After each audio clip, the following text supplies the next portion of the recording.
Matagumpay na naisagawa ang ikalawang bersyon ng Mulat-Sulat Likha bilang bahagi ng selebrasyon ng Buwan ng Sining ngayong araw, ika-23 ng Pebrero taong 2025 sa Mauban Gymnasium.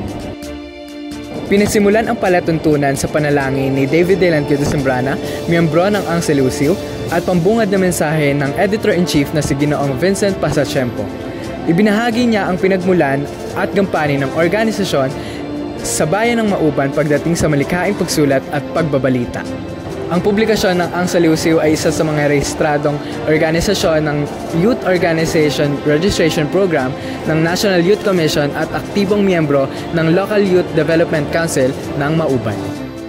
Nagpahayag din naman ng kanyang mensahe si Binibining Clyde Belmes, tagapayo ng publikasyon, si Kagalang-galang Richmond Banaag, SK Chairman ng Barangay Pulo, at si Kagalang-galang Katkat Gapasangra, konsehala ng bayan.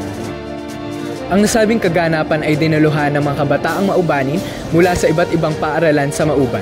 Kabilang dito ang paaralan ng Dr. Maria D. Pastrana National High School, Manuel S. Enverga Memorial School of Arts and Trades, Cagsay Uno National High School, Alitap Integrated School, Pambayang Kolehiyo ng Mauban at Mother Perpetua Parochial School Incorporated. Sa kaligitnaan ng programa ay masiglang nagbahagi ng kaalaman ang pangunahing tagapagsalita na si Ginoong John Ray Y. Ayangco ng kanyang kaalaman patungkol sa malikhaing pagsulat.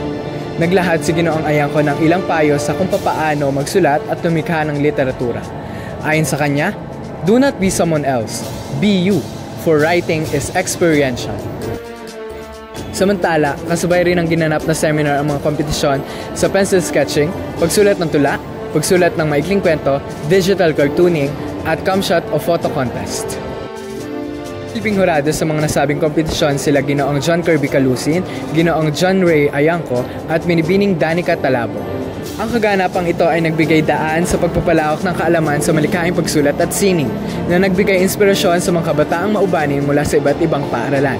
Sa pamamagitan ng mga talakayan, paligsahan at mensahe ng mga panauhin, naipakita ang kahalagahan ng sining at panitikan sa pagpapahayag ng kultura at identidad ng kabataan. Ang matagumpay na seminar at kompetisyon ay patunay na pagsuporta at pagpapahalaga sa malikhaing pagpapahayag sa bayan ng Mauban. Muli, ako si David Delanquio de Sembrana at ito ang Balitang Selusiw, tagapaghatid ng mga balitang may katotohanan at kabuluhan sa bayan ng Mauban.